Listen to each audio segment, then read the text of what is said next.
গাছটি তো অনেক কাটা, কিন্তু খেজুরগুলো খেতে খুবই সুস্বাদু। এগুলো যদি আরো পাকে আরো খেতে ভালো লাগবে।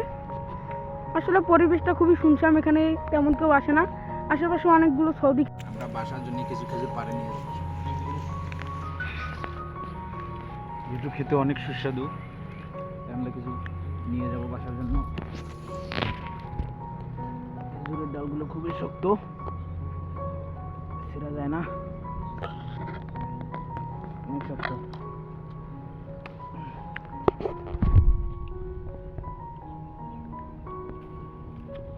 এগুলো খেজুরের জাত সৌদি। এই বাগানটা লাগাইছে হয়েছে 1957 সালে, যখন এই এলাকার মানুষগুলো, এরা অনেকটাই জঙ্গল ছিল, তখন এই এলাকাটাতে এই খেজুরের বাগানটি লাগানো হয়। আস্তে আস্তে খেজুর বাগানটি অনেক বড় হয়ে যায়। তো আপনারা দেখতে পাচ্ছেন সুন্দর সুন্দর খেজুর গাছ।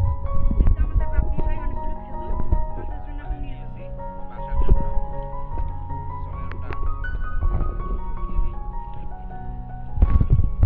এখন আমরা একটি আসেছি আসল, যেটা খেজুর সৌদি খেজুরের মতো লাগে, কিন্তু গাছটি অনেক লম্বা। এখানে আশেপাশে কোনো লোক না থাকার কারণে আমরা খেজুরটা পারতে পারছি না, আর গাছে তেমন খেজুরও নাই, কয়েকটা খেজুর মাত্র। সেজন্য আমরা চেষ্টা করি চড়ার জন্য। তো যাই হোক, না পেলেও কোনো দুঃখ নাই, কারণ আশেপাশে আরো অনেক খেজুর গাছ আছে, সেগুলো থেকে আমরা খেজুর। এই যে রাব্বি ভাই এখন খেজুর গাছ উঠছে।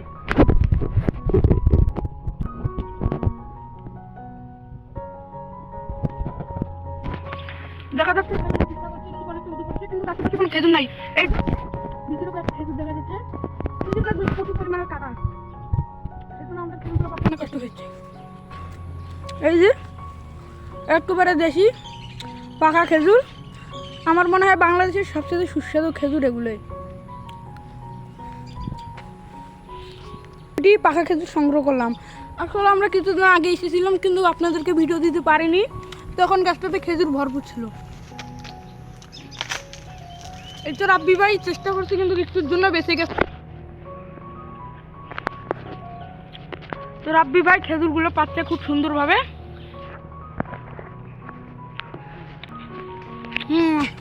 খুবই মিষ্টি খেজুর। আমরা এখন বাসার পথে রওনা দেবো। অনেক কষ্ট করে কিছু খেজুর পেরেছি, এই দেখেন গাছের পানি তো ওই কারণে স্লিপ করতেছে। চলেন।